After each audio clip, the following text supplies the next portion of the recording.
Le doy la bienvenida. Hoy es jueves de la sexta semana de Pascua. La Iglesia en Colombia celebra hoy la feria correspondiente a este día. Le invito a disponer su oído, la mente, también el corazón, para escuchar el Evangelio que se proclamará en esta liturgia. Del Santo Evangelio según San Juan, capítulo 16, versículos desde el 16 hasta el 20. En aquel tiempo dijo Jesús a sus discípulos: Dentro de poco ya no me veréis, pero dentro de otro poco me volveréis a ver. Comentaron entonces algunos discípulos: ¿Qué significa eso de dentro de poco ya no me veréis, pero dentro de otro poco me volveréis a ver? ¿Y eso de que me voy al Padre? Y se preguntaban: ¿qué significa ese poco? No entendemos lo que dice. Comprendió Jesús que querían preguntarle y les dijo: ¿estáis discutiendo de eso que os he dicho? Dentro de poco ya no me veréis y dentro de otro poco me volveréis a ver. En verdad os digo, vosotros lloraréis y os lamentaréis, mientras el mundo estará alegre. Vosotros estaréis tristes, pero vuestra tristeza se convertirá en alegría. Palabra del Señor.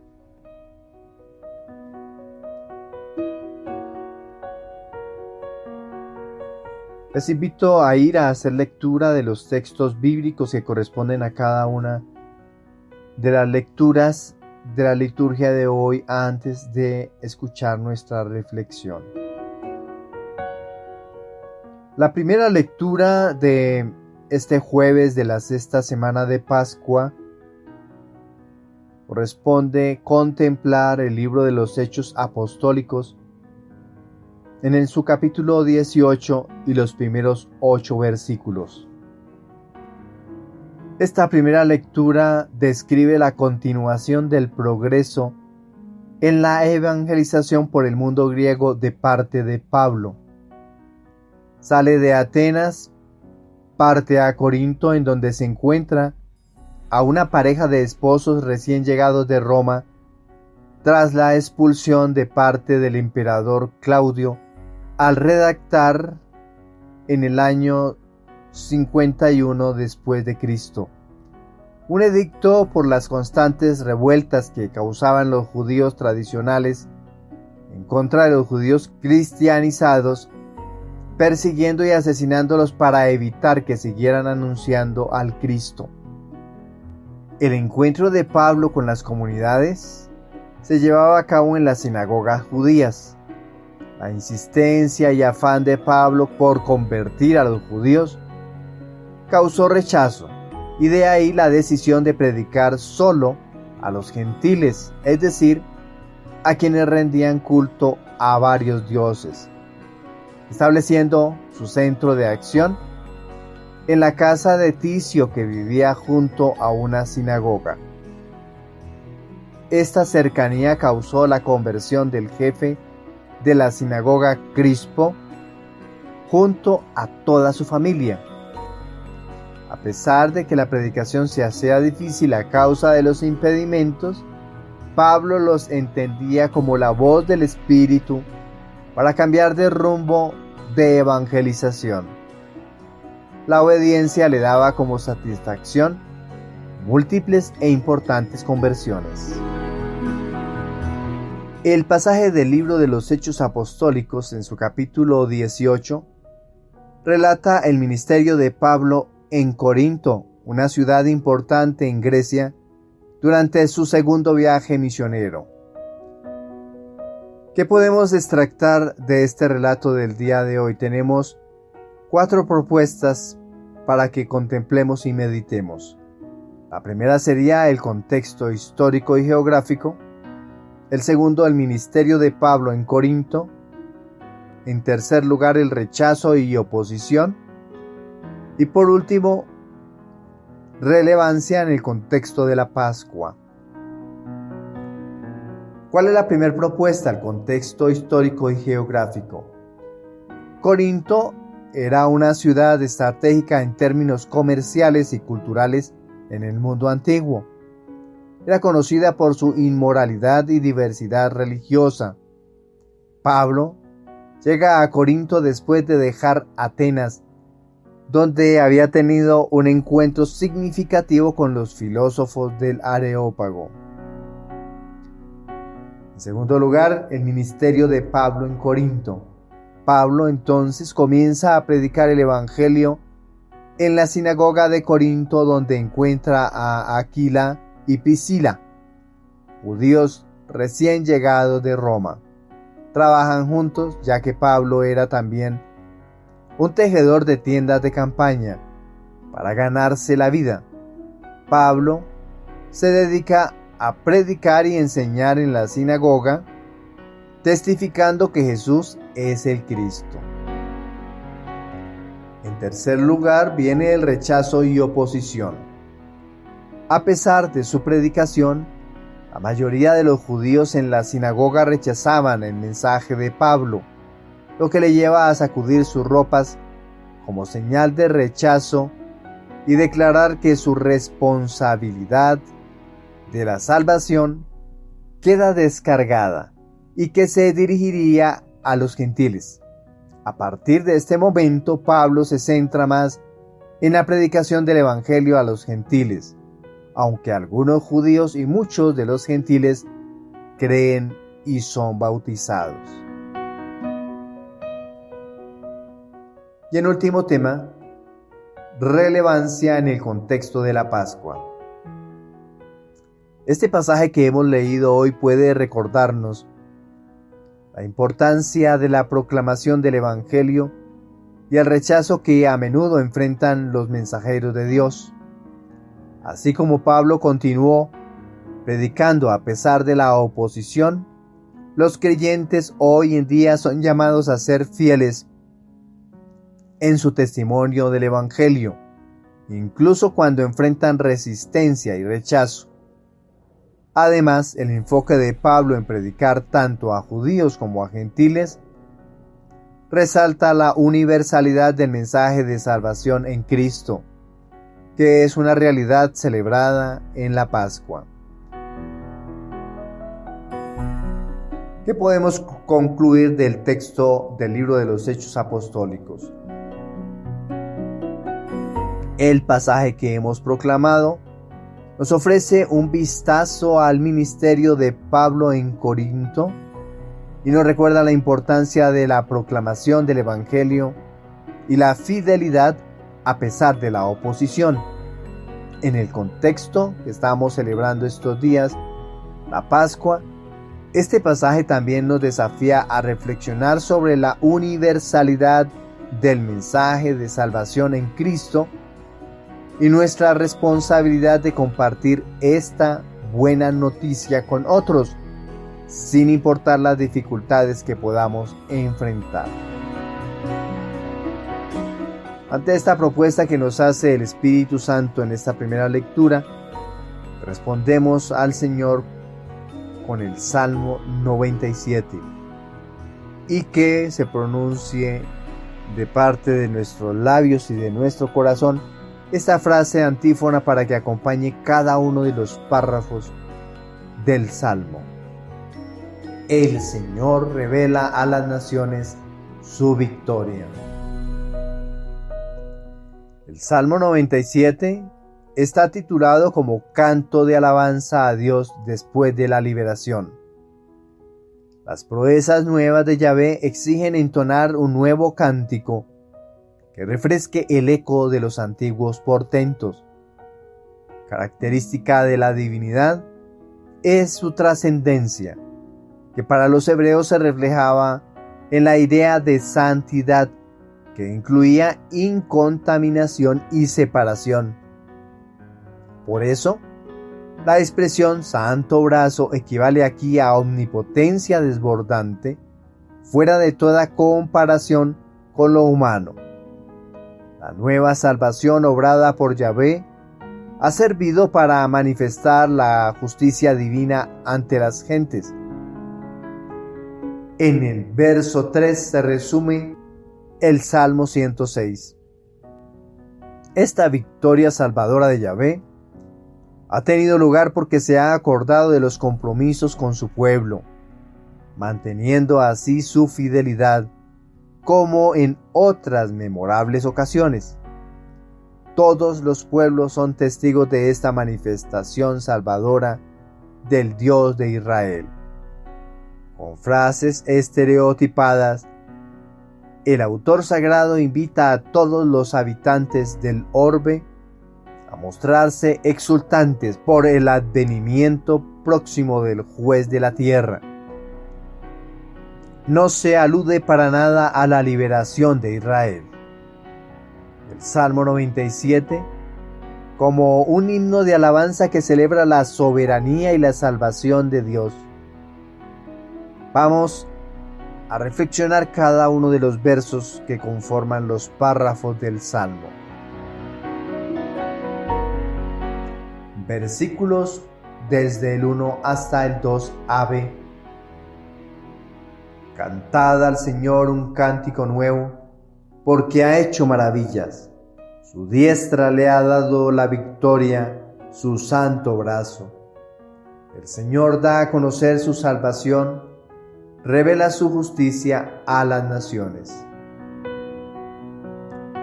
Estos versículos abren el Salmo con un llamado a la alabanza, a la celebración por las maravillas y la victoria de Dios. La referencia a un cántico nuevo sugiere la renovación y la frescura del acto de alabar a Dios por sus obras poderosas. Se destaca que la salvación de Dios y su justicia no son exclusivas de un solo pueblo, sino que se revelan a todas las naciones. Versículos desde el 2cd hasta el 3ab. Ha recordado su misericordia y su fidelidad en favor de la casa de Israel. Los confines de la tierra han contemplado la victoria de nuestro Dios.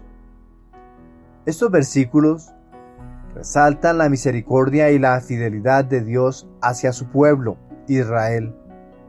A pesar de las faltas y la infidelidad del pueblo, Dios recuerda su pacto y muestra su fidelidad.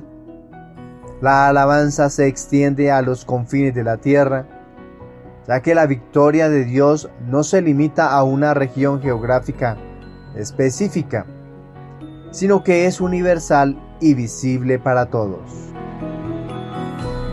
Versículos desde el 3cd hasta el versículo 4. Aclamad al Señor tierra entera, gritad, vitoread, tocad. Tocad al Señor con la cítara y los cantos, con trompetas y sonidos de trompeta, aclamad al Señor que es Rey. Estos últimos versículos concluyen el Salmo con un llamado a la tierra entera a alabar al Señor con música y cánticos. Se emplean una variedad de instrumentos musicales como la cítara, las trompetas y las trompas, para resaltar la alegría y la solemnidad de la adoración.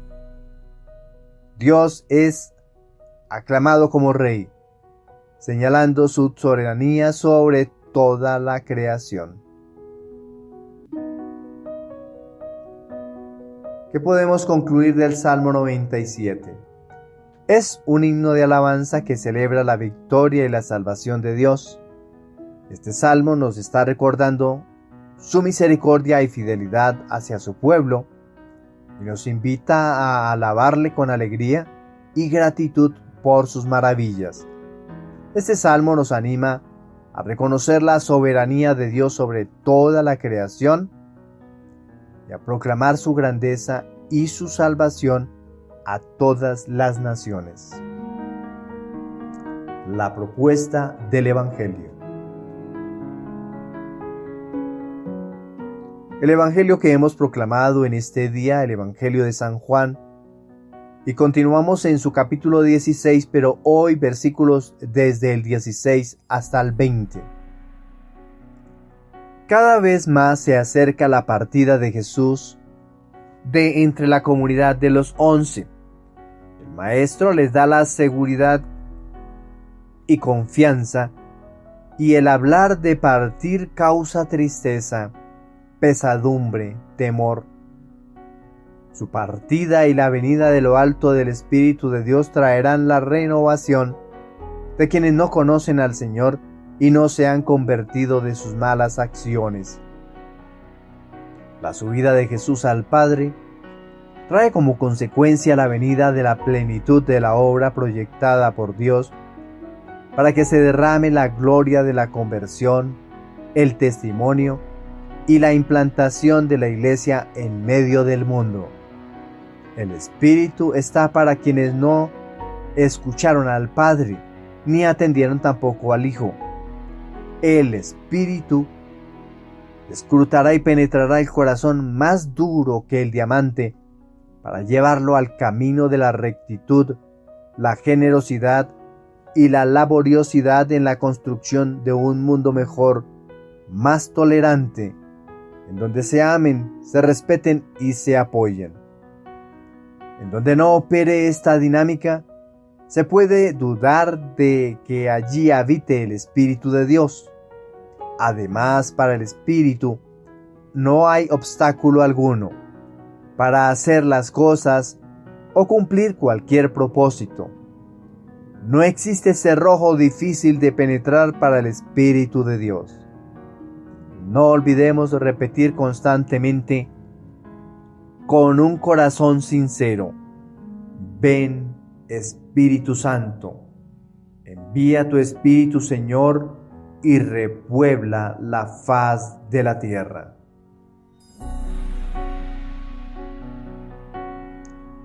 El Evangelio, según San Juan, que hemos proclamado, fue escrito probablemente a final del siglo I,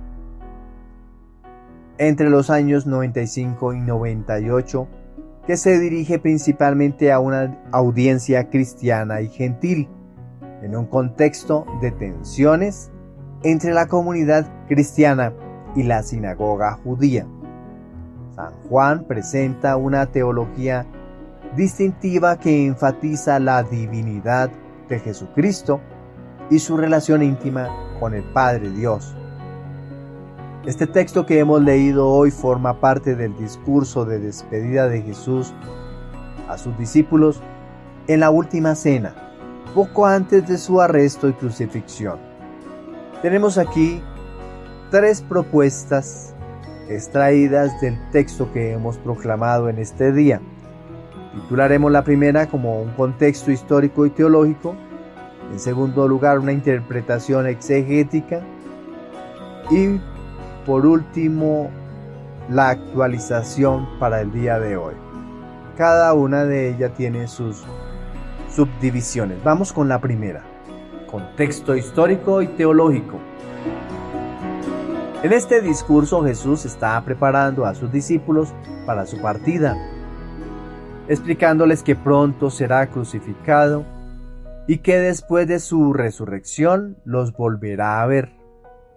Este pasaje refleja la tensión emocional y la confusión que los discípulos experimentaron a la inminente partida de Jesús y su muerte. En segundo lugar, vamos a reflexionar una interpretación exegética con 2 contenidos. El primero sería la tristeza transformada en alegría y el contraste entre la tristeza temporal y la alegría eterna. Hablemos de la primera, la tristeza transformada en alegría. Jesús compara su partida con el dolor de una mujer durante el parto, pero luego promete que su tristeza se transformará en gozo. Esto puede entenderse como una referencia a la muerte y resurrección de Jesús, donde el sufrimiento y la tristeza de los discípulos se convertirán en alegría cuando lo vean nuevamente después de su resurrección. En segundo lugar, en la propuesta exegética tenemos el contraste entre la tristeza temporal y la alegría eterna.